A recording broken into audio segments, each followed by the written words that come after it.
Alléluia. On ne sermonne pas les gens dans les prédications. Si quelqu'un a commis des erreurs, faites un entretien avec lui. Mais pas dans le but de l'offenser. Jésus a parlé du bon berger qui a 89 brebis et une brebis est perdue. Il y a 100 brebis, laisse les 89 brebis et puis sans chercher la brebis égarée. Il la trouve avec amour, il la met sur son épaule et puis il la ramène dans la bergerie.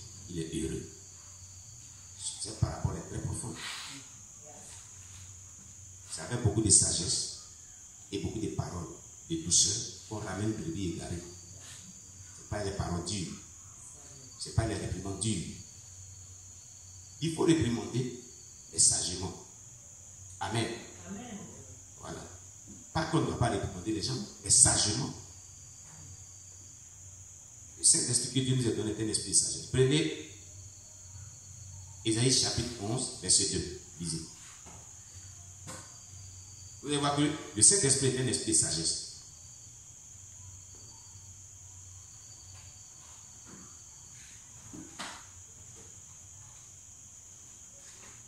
Ésaïe chapitre 11 à partir du verset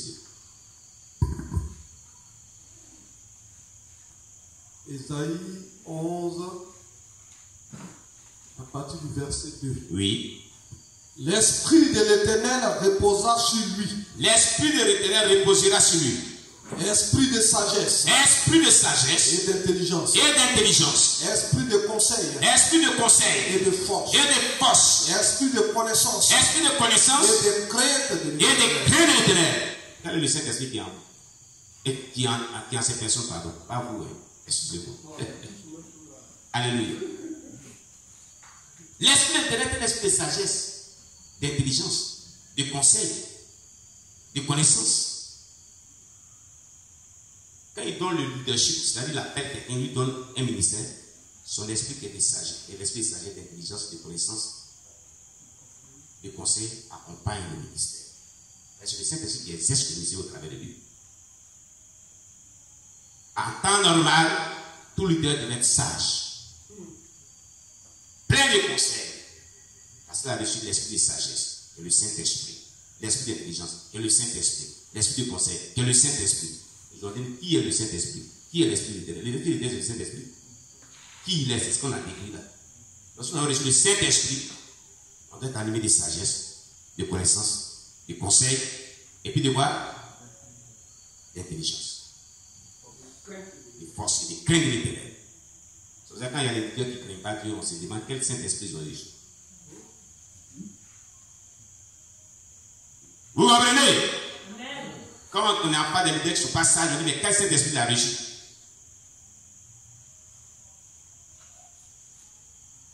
Le Dieu ne sait pas, onction, mais le Dieu c'est une intelligence, l'esprit d'intelligence, l'esprit de connaissance. Les gens comprennent ce qu'il a dit? On a tout cantonné sur onction sans sagesse et désordre. Dans l'œuvre de Dieu. Onction sans connaissance de la parole de Dieu, c'est désordre aussi. C'est un esprit de connaissance. Onction sans intelligence, c'est du désordre. Tu vas disperser le peuple de Dieu. Quelqu'un comprend ce qu'il a dit là? Donc tout leadership est accompagné de ces grâces-là. Celui qui n'a pas, Jacques dit, celui qui n'a pas la sagesse qui demande à Dieu. C'est écrit dans Jacques. Si quelqu'un n'a pas la sagesse qui demande à Dieu, c'est écrit dans Jacques, dit déjà. Et Dieu lui donnera la sagesse. Paul dit, nous ne prêchons pas la sagesse de ce siècle. Il y a une folie. Nous prêchons la sagesse de Dieu qui vient d'en haut. C'est écrit dans le livre des Épîtres de Paul. Alléluia. Amen. Quelqu'un comprend ce qu'il a dit? Amen. Que Dieu nous aide. Que Dieu nous aide. Donc, les leaders qui sont malades, qui ne sont pas sages, sermontent les brebis au travers des prédications. D'autres me font arrêter les gens dans la cour. Et puis ils commencent à parler. Tu sais que c'est pour toi, on parle. Non, ce n'est pas qui sait, mais dis-toi. Tu fais debout. Tais-toi. Puis tu parles. C'est quoi? C'est pas là. Où est l'amour de Christ? Tous nous sommes des pécheurs. Jésus a dit, aux gens qui veulent lapider la femme adultérée, s'il y a personne qui n'a un péché comme nous qui sont les premiers à lapider, ils sont tous les péchés sont dit, les péchés sont partis. C'est tout. Ils sont tous des pécheurs. Vous comprenez? Quand on va dire qu'il n'a jamais péché, il n'a qu'à prendre privé à 10 mal de quelqu'un d'autre. Tu as le péché, tu n'as rien dit. C'est tout. Est-ce qu'il y a tant que leader tu ne dis pas pardon à Dieu dans tes prières, chaque jour avant de dormir, ou même au réveil, tu ne te confesses pas aussi. La Bible dit dans 1 Jean 1, verset 8 à 9. Si nous disons que nous n'avons pas de péché, nous nous séduisons nous-mêmes et la vérité n'est point en nous. Mais si nous confessons nos péchés, il est juste et fidèle et bon pour nous les pardonner et pour nous purifier de toute iniquité. Qui est le nous qui parlait? Ce sont les apôtres. Il dit, si nous disons dans 1 Jean 1, verset 8 à 9, 1 Jean, chapitre 1, verset 8 à 9, il est écrit, si nous disons que nous n'avons pas de péché, nous nous séduisons nous-mêmes et la vérité n'est point en nous. Le nous là, c'est les apôtres qui parlaient, qu'ils sont des pécheurs. Vous comprenez? Donc quand les gens sont en train de parler aux autres, rentrer dans la vie des gens, là, ils doivent faire attention aussi. Il faut qu'il y ait de la sagesse dans leur langage. La sagesse véritable dans leur langage. Alléluia. Amen. Ajoutons à d'autre part que les gens se font une certaine idée d'eux-mêmes et qu'il nous est souvent impossible de la comprendre immédiatement. Quelqu'un se sentira peut-être inutile, alors que pour nous, cette personne est tout à fait capable de jouer un rôle important. Alors qu'elle se sent inutile, il faut la motiver, il faut la faire comprendre qu'elle est utile. Amen. Un autre sera persuadé qu'il rend des grands services à son responsable spirituel. Hélas, il lui cause de nombreuses difficultés. Et les responsables qui causent des difficultés aux gens qui ont l'air mauvais. C'est pas bon. Il faut faciliter le travail de l'œuvre de Dieu. Pas les mettre en difficulté. Amen. Amen. Voilà.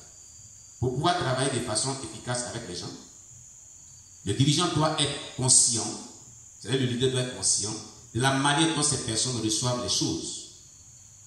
Il y a d'abord la manière de réagir face à son environnement, puis la façon dont on perçoit les autres, y compris le dirigeant, et enfin l'idée que l'on se fait de sa propre personne. C'est pour ça que Jésus a demandé à ses disciples, qu'est-ce que les gens disent de moi? Il dit non, les gens disent que tu es l'un des prophètes qui doit venir, d'autres disent qu'il est Élie, d'autres disent que Jean-Baptiste est revenu. Il dit vous-même, que dites-vous de moi? Et il silence. Et le Seigneur dit, tu es le Christ de véritable. Amen. Il dit Pierre, Simon Pierre, ce n'est ni la chair et le sang qui t'a révélé, c'est mon Père qui est des cieux qui t'a révélé. Tu es Pierre, sur cette pierre, je bâtirai l'église. Et les portes des souris de moi ne prévaudront pas sur elle. Alléluia. Amen.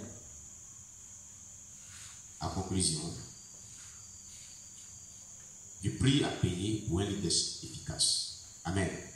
Ce que les gens qui réussissent trouvent vrai et qui deviennent d'autant plus clair pour eux, lorsqu'ils accèdent à des postes de leadership, c'est-à-dire, c'est qu'il n'y a pas de succès sans sacrifice. Il y a un prix à payer. Il n'y a pas de succès sans sacrifice à concevoir. Ça n'existe pas. Il y a un prix à payer pour toutes choses. Vous voulez avoir du succès, là où il y a des difficultés, vous devez payer le prix. Amen. Le prix de la consécration et de tout ce qu'on vient de dire. Pour remédier à tout ce qui est maladie spirituelle. Alléluia. C'est très important. Plus un leader veut aller loin, plus les sacrifices qu'il devra faire seront grands.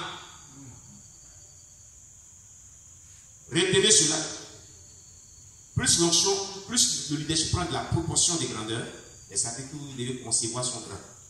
Les responsabilités deviennent grandes. Donc de doubler, voire tripler votre style de leadership et votre vie de consécration. Quelqu'un comprend cela? Voilà. De cette manière, nous ne nous retrouverons jamais dans l'incertitude ou sous l'effet d'une émotion dans une situation pour laquelle nous ne sommes ni qualifiés ni préparés à nous engager. On sera conséquent. On ne sera pas quelqu'un qui agit selon les émotions. Alléluia. Inspirons-nous donc de l'exemple d'Esther.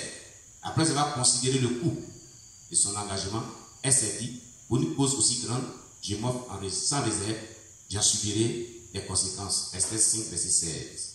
Quelqu'un nous lit Esther 5, verset 16. Et c'est là qu'on va terminer. Elle a proclamé que s'il en faut que je meure,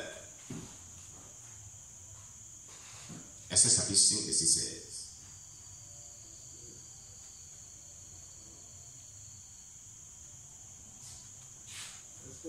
Verset 16.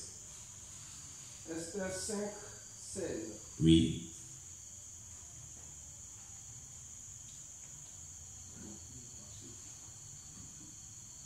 Esther 5, 16. 16. Verset 16. Ah bon? Et c'est pas. Oh, c'est du rêve de frappe. Elle a dit dans ce texte, oh là là, merde. Elle a dit dans ce texte, s'il en faut que je meure, je mourrai. Amen. Voilà Jésus-Christ.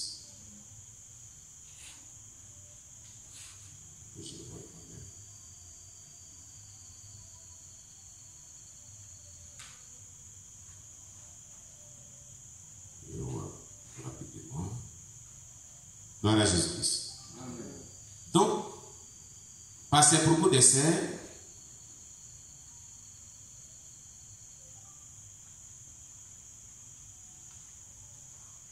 nous reconnaissons quelque part qu'il y a un sacrifice, il y a des déclarations à ces risques et périls. Amen.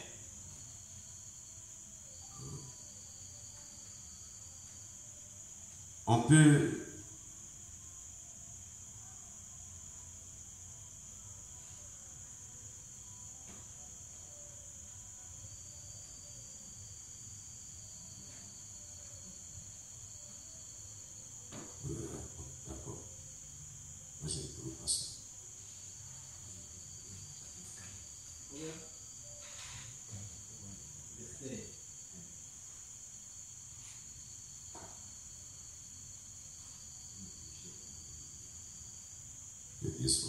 Amen.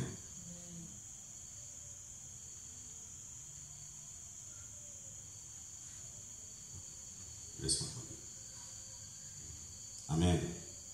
Est-ce que vous savez dans l'histoire d'Esther, il a dit, lorsqu'il était interdit d'aller voir le roi et qu'elle a pris la résolution de jeûner, c'est là-bas 5-16, non?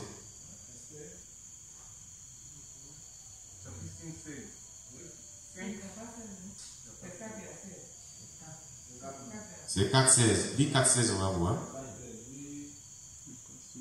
Va, rassemble tous les juifs. Oui, c'est ça, je crois. Oui.